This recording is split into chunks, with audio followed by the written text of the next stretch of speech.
Hello everyone, कैसे हो आप सब। I hope you all are doing well. तो आज हम क्वांटम मैकेनिक्स का नेक्स्ट लेक्चर स्टार्ट करेंगे। आज के लेक्चर में हम क्या बात करेंगे, particle in one dimension box. कि हमारे पास कोई एक पार्टिकल है, उसको हमने ट्रैप कर दिया किसमें, इनफाइनाइट पोटेंशियल वेल में, है ना। इस प्रॉब्लम को हम क्या नाम देते हैं, इनफाइनाइट पोटेंशियल वेल भी बोलते हैं ना। ब्रैकेट में लिख लो, इसको हम क्या बोलते हैं, इनफाइनाइट पोटेंशियल वेल, है ना।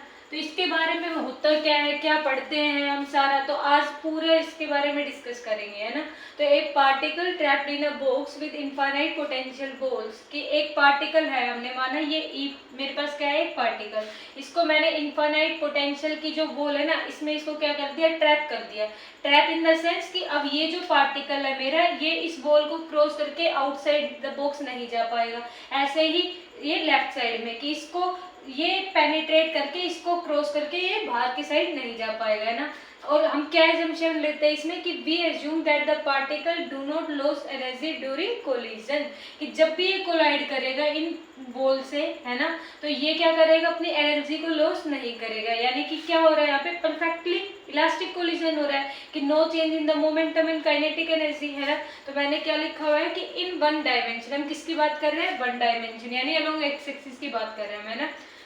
In X direction motion, forward and backward direction motion. देखो फॉरवर्ड बैकवर्ड क्यों लिखा मैंने, क्योंकि एक बार ये इस बॉल से स्ट्राइक करेगा आगे की तरफ, वहां से स्ट्राइक होके वापस पीछे बैकवर्ड डायरेक्शन में, है ना। तो कैसे कोलिजन हो रहा है मेरा, मैंने क्या एज्यूम किया है, परफेक्टली इलास्टिक कोलिजन हो रहा है। और ये क्या है, नॉन पेनिट्रेबल है। नॉन पेनिट्रेबल मतलब कि ये जो मेरा ई एनर्जी वाला पार्टिकल है, जिसका कुछ ना कुछ मास होगा, ये इस वॉल को क्रॉस करके बाहर नहीं जा पाएगा। क्यों नहीं जा पाएगा, क्योंकि देखो U इजकल टू जीरो, मतलब इस पार्टिकल की potential energy inside the box कितनी मानी हमने, जीरो मानी है। अब ये बॉल मेरी कहाँ की तरफ रीच कर रही है, इनफाइनाइट की तरफ रीच कर रही है। और मैंने आपको जब कंडीशंस बताई थी फॉर एक्सेप्टेबल वेव फंक्शन, उसमें मैंने बताया था आप सभी को कि जब भी मेरा वेव फंक्शन है, वो मेरा x है, वो इनफाइनाइट की तरफ रीच करे, तो मेरा जो साई वेव फंक्शन उसकी वैल्यू क्या हो जाती है, जीरो। कि probability of finding the particle at that point is equal to zero. तो मेरा साई x क्या हो गया, at the point of x is equal to zero पे और n पे क्या हो गया, मेरा साई जीरो हो गया, यानी वेव फंक्शन मेरा क्या हो गया, जीरो। आउटसाइड द बॉक्स मैंने u क्या मानना है, इनफाइनाइट, है ना। u यानी इनफाइनाइट पोटेंशियल एनर्जी मानी है ना। इनफाइनाइट पोटेंशियल एनर्जी मतलब कि ये जो मेरा ई एनर्जी का पार्टिकल है, ये किसी भी कंडीशन में इस बॉल को क्रॉस करके बाहर नहीं जा पाएगा, क्योंकि बाहर कितनी एनर्जी है हमारी, इनफाइनाइट पोटेंशियल एनर्जी है। तो इतनी एनर्जी तो इस पार्टिकल के पास होगी नहीं, क्रॉस करके चला जाए, है ना। तो ये था इसके बारे में। तो हमने क्या माना, then potential energy ux equal to zero, कहाँ पे, जीरो से और एल के बीच में, जो यहाँ पे बीच में सेंटर पे मेरी पोटेंशियल एनर्जी की वैल्यू कितनी है, जीरो है। और इनफाइनाइट है कहाँ पे, ग्रेटर देन एल और स्मॉलर देन एल, है ना। यानी जीरो से छोटे पे और जीरो से, ये एल है ना, जीरो से छोटे पे और एल से बड़े पे जब मेरी एक्स की वैल्यू, तो वहाँ पे मेरी यू की वैल्यू कितनी है, इनफाइनाइट, है ना। अब मैंने क्या लिखा कि motion of particle is independent of time, so we will use time independent Schrodinger wave equation. कि जो हमारा इस पार्टिकल का मोशन है, जो इस बॉक्स के अंदर ट्रैप हो रखा है, इसका मोशन क्या है हमारा, टाइम इंडिपेंडेंट है। देखो कहीं टाइम पे डिपेंड कर रहा है, नहीं कर रहा है ना, केवल एक्स पे डिपेंड कर रहा है। तो it means we will use the time independent Schrodinger equation to solve this, है ना। इतना समझ आया हो तो इसको नोट करो, फिर आगे इसके डेरिवेशन की बात करते हैं। तो देखो इतना समझ आ गया हो तो अब हम इसका डेरिवेशन स्टार्ट करें। मैंने क्या बोला था कि हम क्या यूज करेंगे, time independent Schrodinger wave equation, है ना। Time independent Schrodinger wave equation.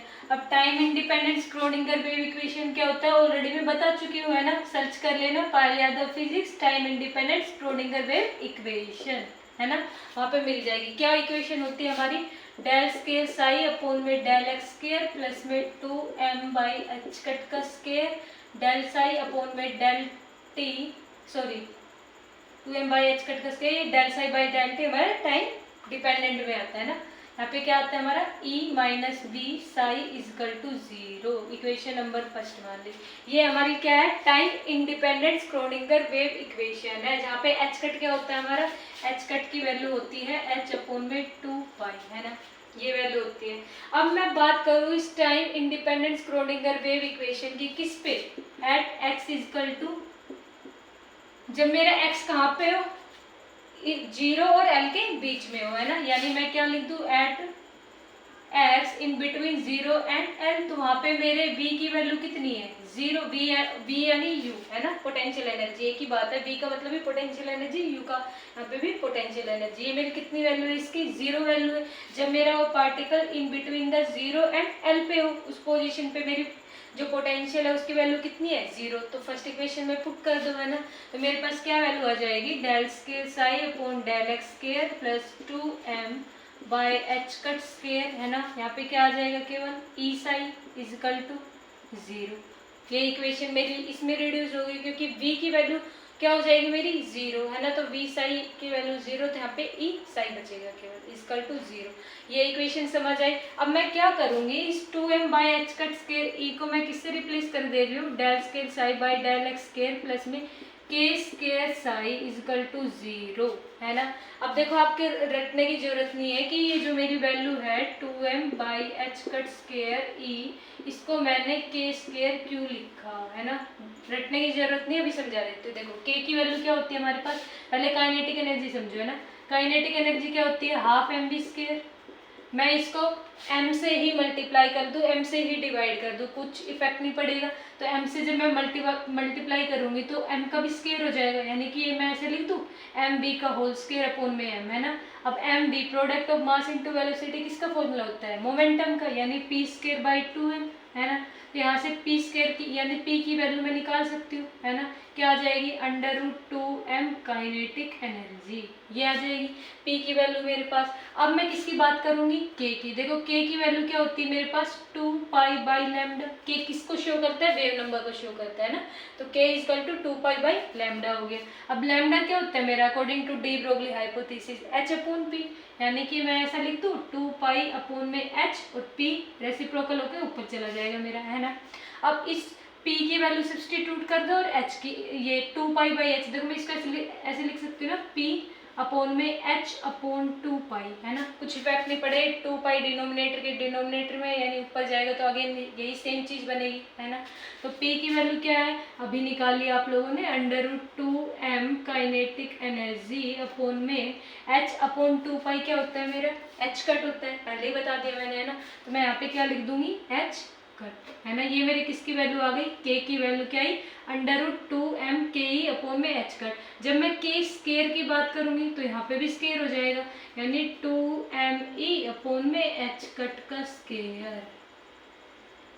समझ में आया मैंने 2me अपॉन एच कट के स्केयर को के स्केयर क्यों लिखा, है ना। आई होप अब समझ आ गया होगा आप सभी को। तो अब हम क्या करेंगे, अब देखो ये इक्वेशन हमारे पास क्या बन गई, डिफरेंशियल इक्वेशन बन गई। तो इसके अब हम क्या फाइंड आउट करेंगे, सॉल्यूशन फाइंड आउट करेंगे। कैसे फाइंड आउट करते हैं, ऑक्सिलरी इक्वेशन बना के फाइंड आउट करते हैं ना। तो ये मैं अब नहीं कराने वाली, जिसको समझना हो ऑलरेडी डिफरेंशियल इक्वेशन की प्लेलिस्ट है यूट्यूब पे, पहले अदर फिजिक्स के नाम से सर्च कर लेना, है ना। तो ये मेरे पास क्या बन गई, इक्वेशन बन गई, डिफरेंशियल इक्वेशन। अब इस डिफरेंशियल इक्वेशन के सॉल्यूशन क्या आएंगे मेरे पास, y equal to A sine k x plus b cos k x. ये मेरे पास क्या बनेंगे, इस डिफरेंशियल इक्वेशन के सॉल्यूशन बनेंगे। अब क्या करना है आपको, सॉल्यूशन बनने के बाद अब हम किस पे वैल्यू लेंगे, अब हम बात करेंगे एट x इजकल टू, जब मेरा x क्या हो, या तो 0 से, सॉरी अब हम किस पे बात करेंगे, l पे, है ना, at x equal to l, है ना। ये मेरा क्या था, 0 और l के बीच में था, यानी 0 पे भी मेरी वैल्यू क्या थी, साई की 0 थी, और l पे भी मेरी वैल्यू क्या थी, 0 थी। Sorry x equal to l पे बात करेंगे ना, y जो हमारा फाई है, वेव फंक्शन है साई, इसकी वैल्यू क्या है मेरी 0, है ना, कहाँ पे, at x equal to l पे। तो x इजकल टू l पे क्या करेंगे हम, देखो अब जहाँ जहाँ पे x है वहाँ पे आप क्या पुट कर दोगे, l पुट कर दोगे ना। लेकिन उससे पहले हम क्या करेंगे, यहाँ पे आप लोग जो वैल्यू है किसकी, वेव फंक्शन की, और यहाँ पे a साइन के एक्स यानी x की 0 पुट करोगे, है ना, क्योंकि मैं किसके at x equal to 0 and x equal to 0 इसकी बात कर रही हूँ, x इजकल टू 0 और x इजकल टू l पे, है ना। तो देखो यहाँ पे 0 पुट करोगे, ये y को मैं साई से रिप्लेस कर दूँ, है ना, देखो इसको मैं साई से रिप्लेस कर दूँ क्या, क्योंकि यहाँ पे हमारा y क्या है, साई है, साई की बात कर रहे थे हम, है ना, साई। तो यहाँ पे y की वैल्यू क्या है मेरी साई है।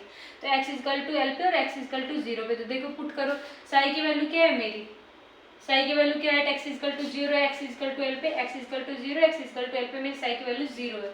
तो साई की वैल्यू 0 पुट कर दो, a साइन के 0, देखो ये 0 बन जाएगा यहाँ पे ना, x की वैल्यू 0 पुट करोगे तो प्लस में b कोस के 0 है ना। अब देखो साइन 0 की वैल्यू क्या होती है 0, कोस की वैल्यू क्या होती है 1 होती है ना उस केस में, यानी कि 0 इजकल टू में 0 प्लस में b ऐसे आ जाएगा। तो मेरी यहाँ से b की वैल्यू क्या आ गई 0 आ गई है ना। तो इस b की वैल्यू 0 को किस में सब्सटीट्यूट कर दो, इस इक्वेशन नंबर सेकंड में पुट कर दो है ना, यानी कि put b equal to 0 in equation second. तो इसमें पुट करो, देखो क्या मिलेगा, psi is equal to a sine k x, यही मिलेगा आप सभी को, a साइन के x है ना, क्योंकि b की वैल्यू क्या हो जाएगी यहाँ पे 0 हो जाएगी। अब हम किसकी बात करेंगे, अब हम इस x की वैल्यू को किससे रिप्लेस कर देंगे, l से रिप्लेस कर देंगे, क्योंकि मैं किसकी बात कर रही हूँ at x equal to l की, x इजकल टू 0 की मैं बात कर चुकी हूँ कि मैंने 0 पुट कर दिया ना। अब मैं किसकी बात करूँगी at x equal to l की। तो देखो पुट करो, साई की वैल्यू क्या आ जाएगी a साइन के l, ये वैल्यू आ जाएगी मेरे पास a साइन के l। अब मेरे को क्या चाहिए, अब देखो अब मुझे ये बताओ यहाँ पे a की वैल्यू क्या, अब जैसे b की वैल्यू 0 हुई है ना, अब a साइन के l की वैल्यू, अब हम क्या करेंगे कि a साइन के l है, अब यहाँ पे जो a है क्या इसकी वैल्यू 0 हो सकती है, नहीं हो सकती। क्यों नहीं हो सकती, देखो a कैन नेवर बी 0, क्यों नहीं होगा a की वैल्यू 0, क्योंकि हमारा b ऑलरेडी क्या है 0 बन चुका है, तो मेरा b तो ऑलरेडी 0 बन चुका है यहाँ पे, यानी कि सिर्फ मेरे पास ये टर्म बची और मैं a की वैल्यू भी 0 कर दूं तो मेरे साई जो वेव फंक्शन है उसकी वैल्यू क्या आ जाएगी 0। और ऐसा हम कर नहीं सकते, क्यों, क्योंकि अगर a और b दोनों की वैल्यू 0 हो गई तो साई वेव फंक्शन की वैल्यू 0 हो गई। वेव फंक्शन में क्या बताता है, probability of finding the particle at any point है ना। तो अगर वेव फंक्शन भी मेरा 0 हो गया तो प्रोबेबिलिटी इस पार्टिकल के फाइंड करने की इस बॉक्स के अंदर जो ट्रैप हो रखा है वो भी क्या हो जाएगी मेरी 0 हो जाएगी। यानी मेरे को साइन के एल की वैल्यू है ये 0 करनी पड़ेगी है ना। तो साइन के एल की वैल्यू मेरी 0 कब होगी, साइन के एल की वैल्यू कब 0 होगी, जब मेरा जो एंगल है साइन 0 कब होता है एन पाई पे। देखो साइन की वैल्यू एन पाई पे क्या होती है 0 है ना, करके देख लो। अब जब एन की वैल्यू 1 लोगे तो साइन पाई बनेगा, साइन पाई की वैल्यू 0, एन की 2 वैल्यू लोगे तो साइन 2 पाई भी 0, साइन 3 पाई भी 0, साइन 4 पाई भी 0 है ना। तो यानी कि एन पाई पे साइन एन पाई पे 0 बनेगा मेरा, यानी मैं यहाँ से लिख लूँ क्या कि के एल मेरा किसके इक्वल है एन पाई के इक्वल है। तो यहाँ से के की वैल्यू मेरे पास क्या आ गई एन पाई बाई एल, के की वैल्यू क्या आ गई एन पाई बाई एल। इस के की value N pi by l को कहाँ पे सब्सटीट्यूट कर दो आप लोग, इस वाले इक्वेशन में सब्सटीट्यूट कर दो। इसको मैं नाम दे रही हूँ थर्ड है ना। तो इस इक्वेशन को थर्ड इक्वेशन में सब्सटीट्यूट कर दो तो साई की वैल्यू मुझे क्या मिल जाएगी A sine N pi by L, और यहाँ पे क्या है एक्स, मुझे यही फाइंड आउट करना है ना। ये मुझे क्या मिल गई साइन की वैल्यू मिल गई A sine N pi x by L. अब इस साइन की मुझे वैल्यू क्यों चाहिए थी, देखो अब मैं किसकी बात करूंगी एनर्जी फंक्शंस की बात करूंगी, आइगन फंक्शंस की बात करूंगी है ना, फिर मैं आइगन वैल्यू की बात करूंगी। तो मैं साई को कंसिडर करूंगी, साई की वैल्यू लूंगी तभी तो मैं वैल्यूज को फाइंड आउट कर पाऊंगी। तो मेरे को साई की वैल्यू चाहिए थी, इसलिए मेरे को यहाँ से क्या करना पड़ा x इजकल टू एल और x इजकल टू 0 पे मेरे को पुट करके देखना पड़ा x की वैल्यू, फिर मेरा b की वैल्यू 0 आई, मैंने अगेन इस इक्वेशन में सब्सटीट्यूट कर दी, फिर साई ए साइन के एक्स। हमने देखा कि a की वैल्यू तो 0 हो ही नहीं सकती क्योंकि a की वैल्यू 0 हो गई तो वेव फंक्शन जो है हमारा ये भी 0 बन जाएगा क्योंकि b तो ऑलरेडी 0 है ही। तो फाइंडिंग करने की प्रोबेबिलिटी किसी भी पार्टिकल की वो क्या हो जाएगी 0 हो जाएगी। तो मेरा जो साइन के एल है वही 0 होगा, कहाँ पे 0 होता है साइन एन पाई पे, K L is equal to N pi, यहाँ से के की value N pi by L आ गई तो psi is equal to A sine N pi x by L आ गया है ना। एक चीज़ और देखो के की वैल्यू मैं यहाँ से और इस वाले इक्वेशन से है ना √2me बाई एच कट ये वाली है ना, तो मैं इन दोनों इक्वेशंस को कंपेयर करूँ तो मुझे क्या मिलता है, देखो कंपेयर करके देखो कि n pi by L is equal to √2me upon में एच कट है ना, ये वैल्यू है। अब जब आप लोग इसको कंपेयर करोगे तो देखो e की वैल्यू निकालोगे ना, तो e की वैल्यू के लिए ये रूट अभी स्क्वायर कर लो बोथ साइड, है ना, इधर भी स्क्वायर कर लो और इधर भी स्क्वायर कर लो, क्योंकि ये रूट हटाना है हमको, है ना।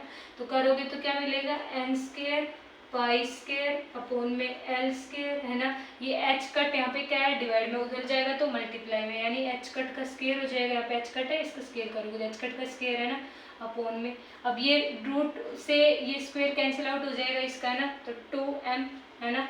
अब ये न्यूमरेटर में इधर की साइड जाएगा तो डिनोमिनेटर में आ जाएगा, यानी 2m। ये मेरी किसकी वैल्यू आ गई, ई की वैल्यू आ गई।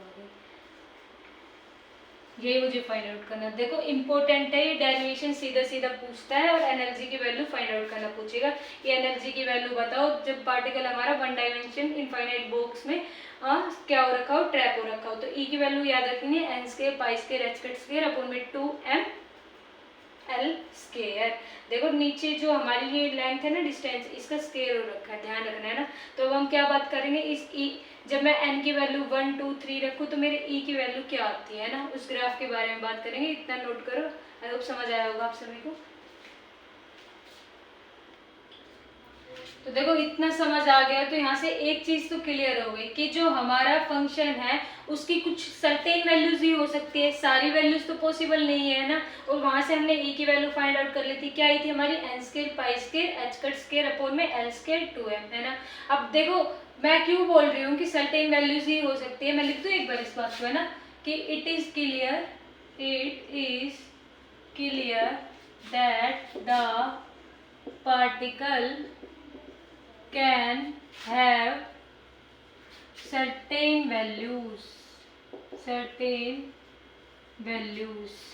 है ना। उन वैल्यूज को हम क्या बोलते हैं, उन वैल्यूज को हम बोलते हैं कॉल्ड आइगन वैल्यूज। और यहाँ से एक चीज और क्लियर हो जाती है क्या, कि मेरी जो एनर्जी है वो क्या है, मेरी एनर्जी इज क्वांटाइज्ड। क्या बात क्लियर हो जाती है मेरी, कि जो मेरी एनर्जी है वो क्या है, क्वांटाइज्ड है। देखो मैंने क्या लिखा कि it is clear that the particle can have certain values called eigen values. ये मैंने क्यों लिखा, क्योंकि अभी मैंने देखा था कि ए साइन के एक्स आ रहा था, तो मैं ए की वैल्यू तो जीरो कर नहीं पा रही थी। मैं क्या कर रही थी, मैं साइन के एक्स की वैल्यू को जीरो कर रही थी, इसलिए मैंने साइन के एक्स को किसके को लिखा था, साइन एन पाई के। तो यानी कि एन पाई वाली कंडीशन आ रही थी ना उसमें, कि मैं कहाँ पे जीरो कर सकती हूँ, यानी कुछ कंडीशंस के बेसिस पे ही मैं वैल्यूज को फाइंड आउट कर सकती हूँ। तो पार्टिकल के पास सारी तो वैल्यू होंगी नहीं, कुछ सर्टेन वैल्यूज ही होंगी, और उन वैल्यूज को हम क्या बोलते हैं, आइगन वैल्यूज। और एनर्जी यहाँ पे क्या रहती है, क्वांटाइज रहती है। और कैसी रहेगी, डिस्क्रीट रहेगी, कंटिन्यूअस एनर्जी नहीं रहेगी। कैसे, अभी देखो, अभी देखते हैं। मेरे पास ई की वैल्यू क्या आई है, n square pi square H cut square upon में 2m एल स्क्वायर, है ना। ये वैल्यू याद कर लेना, एक दो बार करोगे तो अपने आप याद हो जाएगी, है ना। जब मैं बात करूँ एट n इजकल टू 1 पे, एट n इजकल टू 1, तो मेरे e की वैल्यू क्या आ जाएगी, पाई square H cut square upon में 2m एल स्क्वायर, है ना।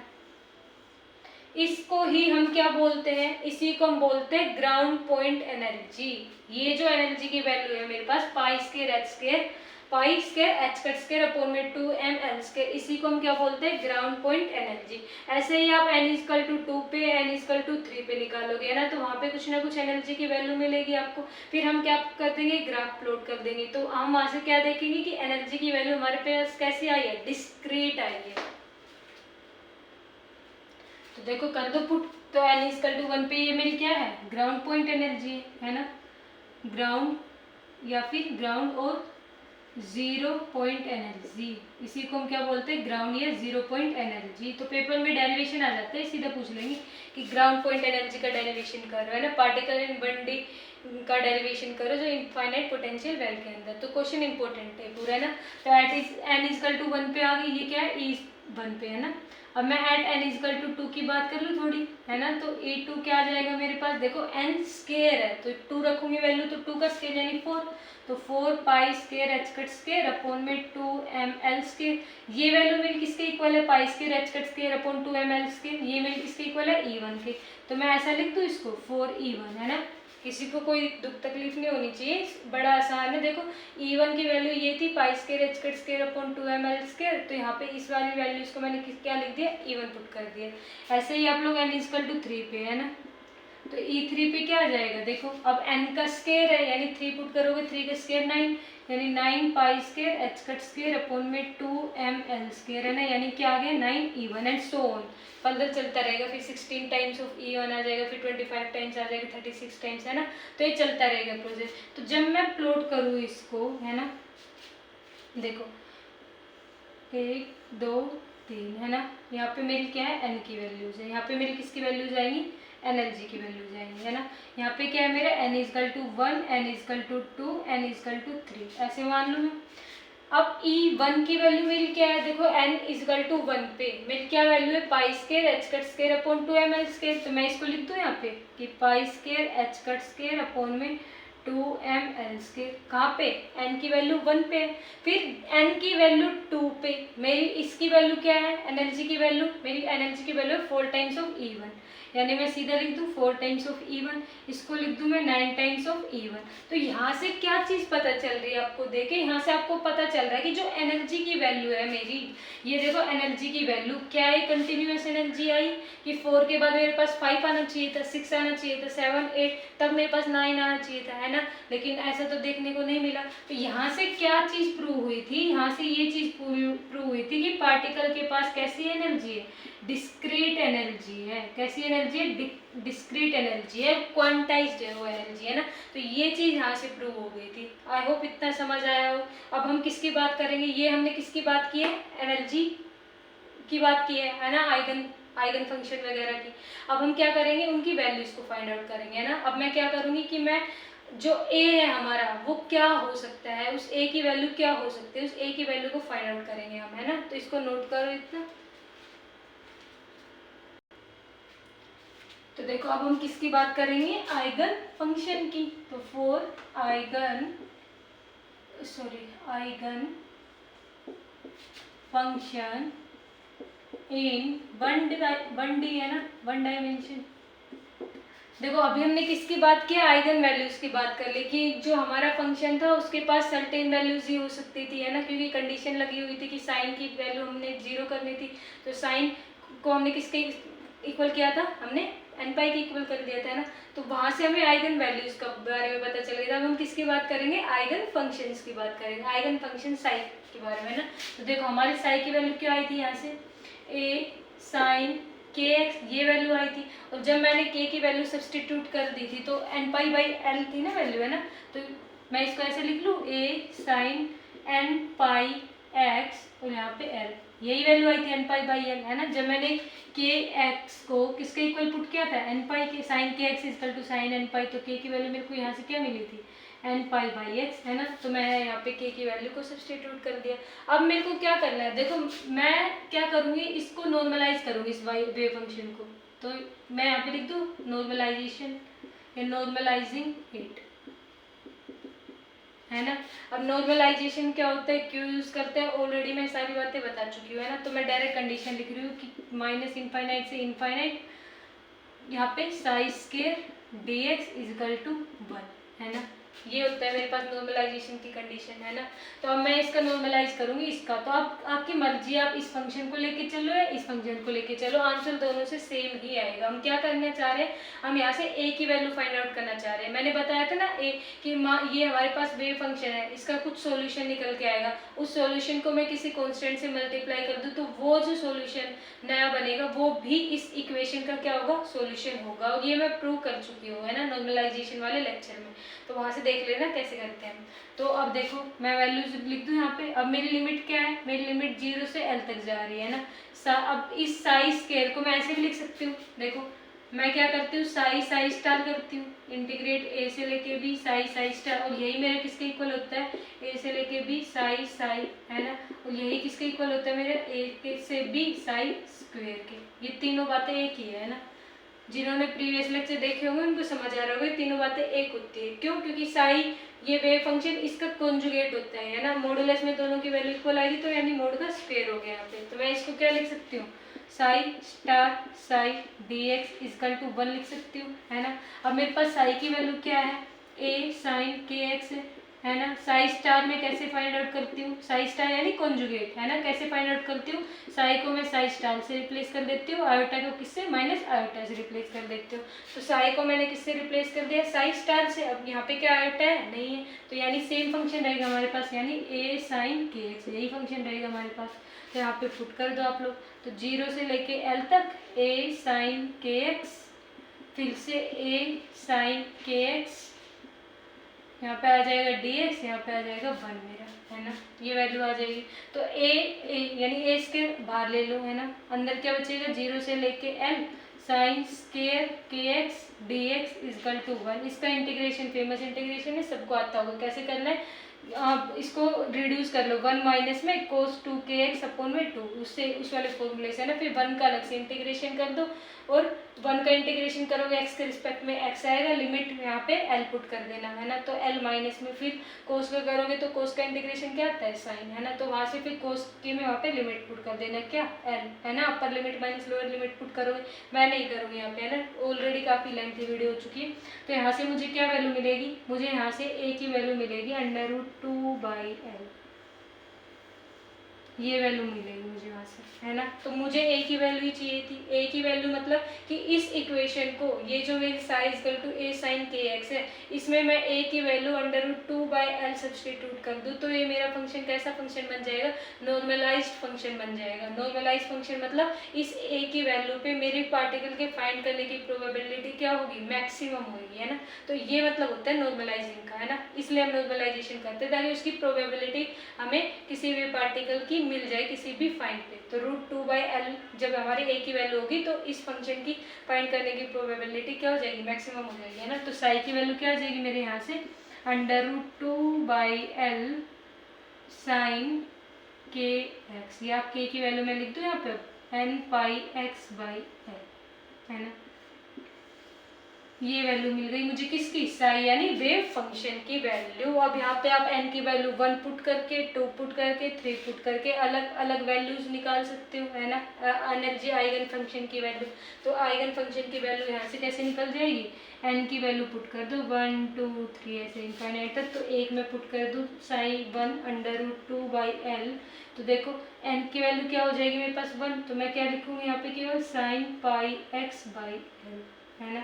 ऐसे ही आप साई 2 साई 3 साई 4 ऐसे अलग अलग वैल्यूज को निकाल सकते हो। तो ये मेरा क्या था, for eigen function in 1 dimension, है ना। तो अब हम किसकी बात कर लेते हैं, थोड़े से नोट्स और एंटी नोट्स की बात कर लेते हैं ना, उसके बाद हमारे लेक्चर कंप्लीट हो जाएगा। देखो पेपर में यहाँ तक ही पूछते हैं मैक्सिमम टाइम, है ना, नोट्स और एंटी नोट्स किस लिए, कि अगर मान लो पेपर में आपको वैल्यूज दे दी, फिर आपको ग्राफ प्लॉट करना पूछ लिया, तो ग्राफ को कैसे प्लॉट करते हैं, उसके लिए हमें क्या चाहिएगा, नोट्स और एंटी नोट्स चाहिए, है ना। तो ये नोट करो, फिर नोट्स और एंटी नोट्स की बात करते हैं। तो देखो हम किसकी बात करते हैं, notes and position of notes की। तो अब नोट्स क्या होते हैं, देखो हमारा जो फंक्शन है ना साई, उसकी बहुत ऐसी जगह होती है जहाँ पे फाइंड करने की प्रोबेबिलिटी क्या होती है, 0 होती है, यानी कि within the box there are certain points at which psi x equal to 0। Psi x मतलब हमारा वेव फंक्शन, तो उसकी प्रोबेबिलिटी कहीं कहीं पॉइंटों पे ऐसा होता है कि वहाँ पे 0 प्रोबेबिलिटी होती है उनके फाइंड करने की, मतलब आप वहाँ पे प्रोबेबिलिटी फाइंड करोगे तो वहाँ पे 0 ही आएगी। तो उन पॉइंट्स को हम क्या बोलते हैं, नोड्स, की जहाँ पे हमारी प्रोबेबिलिटी किसी भी वेव फंक्शन के या पार्टिकल की कितनी हो, 0 वैल्यू, है ना। तो एट नोड्स में लिख दूँ साई nx इजकल टू 0 की मेरी प्रोबेबिलिटी उस वेव फंक्शन के फाइंड करने की क्या है, 0, है ना। तो अभी मैंने साई की वैल्यू निकाली थी, है ना, साई की वैल्यू मेरे पास क्या आई थी, √2/l साइन n πx/l, ये वैल्यू आई थी, है ना। अब देखो साई nx इजकल टू 0 यानी प्रोबेबिलिटी मेरी किसी भी पार्टिकल के फाइंड आउट करने की क्या होगी, 0 होगी। तो ये √2/l तो मेरी कांस्टेंट टर्म है, इसको तो मैं 0 करूंगी नहीं, यानी कि मेरे को ये साइन n πx/l है, इसकी वैल्यू को 0 पुट करना पड़ेगा, है ना। तो हमें क्या करना पड़ेगा, साइन n πx/l को क्या पुट करना पड़ेगा, 0 मानना पड़ेगा, क्यों, for psi nx equal to 0 कि मेरे को वेव फंक्शन की वैल्यू निकाले, कहाँ पे, नोट्स पे। नोट्स पे मेरी वेव फंक्शन की वैल्यू क्या होती है, 0, यानी प्रोबेबिलिटी क्या होती है, 0। तो ये टर्म मेरे को 0 कब मिलेगी, जब साइन n πx/l, यहाँ ये किसके इक्वल हो, साइन n π की। अब देखो n ऑलरेडी है, तो मैं यहाँ पे क्या लिख दूँ, p π लिख दूँ, है ना। देखो साइन n ऑलरेडी है ना यहाँ पे, तो या तो n डैश लिखो क्योंकि सेम सेम हो जाएगा, कंफ्यूज हो जाओगे, तो इसलिए मैंने अलग से लिख दिया, p पाई लिख दिया है ना। तो यहाँ मैं यहाँ से लिख सकती हूँ n pi x by L is equal to p pi, है ना। यहाँ से मेरे को x की वैल्यू क्या मिलेगी, x की वैल्यू देखो पाई से पाई कैंसिल आउट हो गया है ना, तो क्या मिली मेरे को p l बाई एन, है ना। और जब मेरे p की वैल्यू क्या हो 0 1 2 3 ऐसे चलता रहे, तो मेरे को x की वैल्यू क्या मिलेगी, देखो p की वैल्यू 0 हो तो x की वैल्यू भी 0, p की वैल्यू 1 हो तो x की वैल्यू क्या मिलेगी l बाई एन मिलेगी, है ना। p की वैल्यू 2 हो तो x की वैल्यू क्या मिलेगी मुझे 2l बाई एन, और ये क्या होगा सोन चलता रहेगा, है ना। तो अब मैंने क्यों लिखी, क्योंकि मैं अब first quantum state, second quantum state, third quantum state की बात करूंगी, है ना। पेपर में क्वेश्चन में दे देगा आपको स्टेट, आपको क्या करना पड़ेगा, नोट्स और एंटी नोट्स के लिए वैल्यू दे देगा, है ना। तो नोट्स क्या होते हैं जहाँ पे प्रोबेबिलिटी 0, यानी कि ग्राफ में वो जो नोट्स वाले पॉइंट है ना उनको आप पुट करके देखोगे इन इक्वेशंस में, फिर वहाँ से आपको वैल्यूज मिलेगी। तो ग्राफ में उन पॉइंट पे, उन वैल्यूज पे जो हमारे प्रोबेबिलिटी किसी भी फंक्शन की फाइंड आउट करने की क्या होगी 0 होगी, और एंटी नोड में क्या होगा मैक्सिमम होगा, तो मैक्सिमम और मिनिमम के बीच में ग्राफ प्लॉट हो जाएगा। इसलिए मैं ये सब करा रही हूँ, नोट्स और एंटी नोड्स, है ना। समझ आया। देखो अब क्या करूँगी मैं, फर्स्ट क्वांटम स्टेट की बात करती हूँ, है ना। फर्स्ट क्वांटम स्टेट, अब फर्स्ट क्वांटम स्टेट में n की वैल्यू क्या हो जाएगी मेरे पास 1 हो जाएगी, है ना। तो x की वैल्यू क्या हो जाएगी फर्स्ट क्वांटम स्टेट के लिए, देखो x की वैल्यू और n की वैल्यू 1 हो जाएगी, है ना। तो x की वैल्यू 0 और 1 दो वैल्यूज आएंगी, है ना। 0 से स्टार्ट करते हैं, 0 से कहाँ तक 1 तक, तो देखो x की वैल्यू क्या आएगी 0 आएगी, जब मैं n की वैल्यू क्या पुट करूंगी 0, तो देखो 0 पे तो 0 है, और n की वैल्यू जब मैं 1 पुट कर दूंगी तो x की वैल्यू मुझे क्या मिल जाएगी l मिल जाएगी। तो ये दो वैल्यूज मिलेगी मेरे को, किसके लिए फर्स्ट क्वांटम स्टेट के लिए। समझ आया होगा। n की वैल्यू देखो यहाँ पे 1 पुट करोगे तो 1 के लिए मिल जाएगी, 0 पे तो 0 है ना। अब मैं किसकी बात कर लूँ, सेकेंड क्वांटम स्टेट की बात कर लूँ। ये वैल्यूज याद करने, अभी ग्राफ प्लॉट करेंगे तो उसमें इन वैल्यूज का यूज होगा, है ना। सेकेंड क्वांटम स्टेट, अब सेकेंड क्वांटम स्टेट यानी n की वैल्यू क्या हो जाएगी मेरे पास 2 हो जाएगी। तो n की वैल्यू देखो x की वैल्यू क्या होगी n की वैल्यू 2 के लिए, तो 0 पे तो 0 है ना। n की वैल्यू 2 है तो l बाई 2 हो जाएगा यहाँ पे l बाई 2, है ना। और यहाँ पे 2ln बाई 2 यानी 2l बाई 2, यानी कि 2 से 2 कैंसिल, यानी कि 0 l बाई 2 और l। ऐसे ही आप थर्ड क्वांटम स्टेट के लिए निकाल सकते हो, फोर्थ क्वांटम स्टेट के लिए, एंड सो ऑन, ये चलता रहेगा। तो ये मैंने किसकी बात की, nodes and position of nodes, ये उसकी पोजीशन होगी, इनको प्लॉट करेंगे ग्राफ में, है ना, बनाएंगे तब। और नोड्स क्या होता है कि जहाँ पर प्रोबेबिलिटी किसी भी वेव फंक्शन की फाइंड आउट करने की क्या हो मेरे पास 0 हो, साई एक्स इक्वल टू 0, उन पॉइंट को हम बोलते हैं नोड्स। अब हम बात करेंगे एंटी नोड्स के, ना पोजीशन ऑफ एंटी नोड्स, तो इतना नोट करो। देखो अब हम किसकी बात करेंगे, एंटी नोड्स के, ना। नोड्स की हम बात कर चुके हैं, तो anti nodes and position of anti nodes.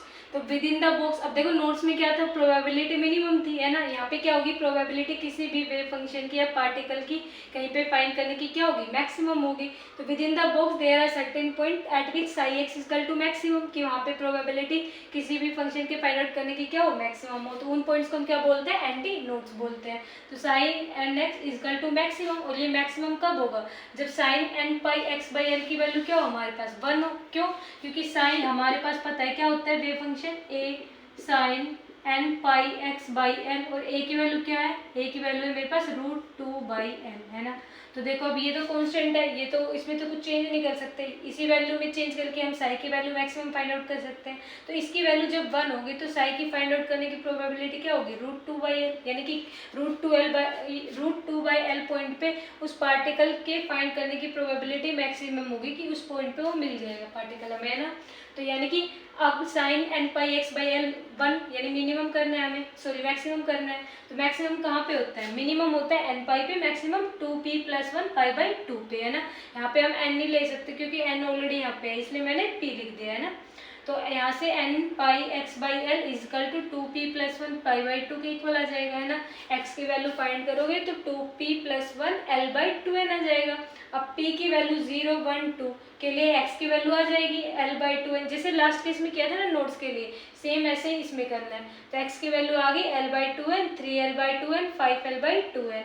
तो अब n इजकल टू 1, यानी कि ये मेरी क्या है, एक्साइटेड स्टेट है ना, जो क्वांटम स्टेट है। ये कैसी स्टेट है मेरी, क्वांटम स्टेट है। तो जब मेरे पास n की वैल्यू क्या हो 1 हो, है ना। तो n की वैल्यू 1 के लिए x की वैल्यू मिल के आएगी, n की वैल्यू 1 कर दो तो देखो 0 से स्टार्ट होगी, 0 फिर l/2 ऐसे है ना। तो मैंने 0 इस बार नहीं लिखा, आप लिख लेना लिखना चाहते हो। तो n की वैल्यू 1 के लिए x की वैल्यू l/2 आ जाएगी, l/2 आ जाएगी। n की वैल्यू 2 यानी सेकंड क्वांटम स्टेट, तो दो वैल्यूज निकलेंगी, 0 से स्टार्ट होके 3 हो जाएगी, लेकिन 0 मैंने लिखी नहीं तो 0 के अलावा दो वैल्यू, क्योंकि सेकंड क्वांटम स्टेट की बात कर रहे हैं। तो n की जगह क्या रखो, 2 रखो, तो l/4 और यहाँ पे 3l/2 × 2 है ना। तो l/4 और 3l/4, 2 × 2 करोगे तो 4 हो जाएगा। ऐसे ही थर्ड क्वांटम स्टेट के लिए निकाल लो। तो ये मुझे क्या मिल गई, पोजीशन ऑफ एंटी नोड्स। अब नोड्स की मैं ऑलरेडी निकाल चुकी हूँ है ना, तो मैंने साइड में रख दी। अब मैं क्या करूँगी, ग्राफ प्लॉट करूँगी इन वैल्यूज से है ना, किस किस के बीच में, n की वैल्यूज के बीच में और इनकी जो पोजीशन आई है ना नोड्स और एंटी नोड्स की, उनके बीच में। देखो फर्स्ट हम क्वांटम स्टेट की बात कर लेते हैं ना। ये क्या पॉइंट है, ये पॉइंट है जहाँ पे प्रोबेबिलिटी मेरी फाइंड करने की वेव फंक्शन की क्या है उस पार्टिकल की, ये क्या है 0 है ना। और यहाँ पे क्या है मैक्सिमम है, यानी इस पॉइंट पे मैं क्या लिख रही हूँ, एंटी नोड ड्रॉ कर रही हूँ। इस पॉइंट पे मैं क्या बना रही हूँ, नोड्स बना रही हूँ है ना। तो देखो फर्स्ट क्वांटम स्टेट के लिए n = 1 के लिए x की वैल्यू क्या है मेरी 0 और l है, यानी 0 पे और l पे मेरे पास क्या है मिनिमम वैल्यू है, यानी 0 वैल्यू है ना, 0 बना दिया। फिर मैंने एंटीनोड, अब देखो एंटीनोड की वैल्यू n = 1 पे क्या है l/2, तो l/2 मेरे बीच में आएगा 0 और l के, तो l/2 पे मेरे क्या है मैक्सिमम है। तो इसलिए मैंने ये ग्राफ ऐसे प्लॉट कर दिया ना, समझ आया होगा। अब देखो n = 2 की बात कर लेते हैं। n = 2 पे पहले नोट्स देखो कहाँ पे 0, l/2 और l पे, यानी कि 0 l के बीच में क्या आएगा l/2 आएगा। तो 0 पे l/2 पे और l पे वो जो प्रोबेबिलिटी है वेव फंक्शन की फाइंड करने की क्या है मिनिमम है, यानी 0 है। तो इस वाले पॉइंट पे, इस वाले पॉइंट पे, इस वाले पॉइंट पे 0 आना है ना। अब मैक्सिमम पॉइंट की बात कर लेते हैं इन पॉइंटों की। तो n = 2 पे देखो x की वैल्यू क्या है l/4 और 3l/4, तो l/4 मेरा कहीं यहाँ पे आएगा है ना। यहाँ से स्टार्ट होगा कि 1l/4, 2l/4, 3l/4 है ना, ऐसे करके। तो यहाँ पे 2l/4 था, देखो 1l/4 फिर 2l/4 आएगा, तो 2l/4 को मैं l/2 लिख सकती हूँ है ना ऐसे। तो इसलिए मैंने इसको l/2 लिखा है। यहाँ पे क्या आ जाएगा मेरा 3l/4 है ना। यानी इन पॉइंटों पे मेरे किसी भी वेव फंक्शन की फाइंड करने की प्रोबेबिलिटी क्या होगी मैक्सिमम होगी। तो ये मेरे क्या है एंटी नोड की पोजीशन है।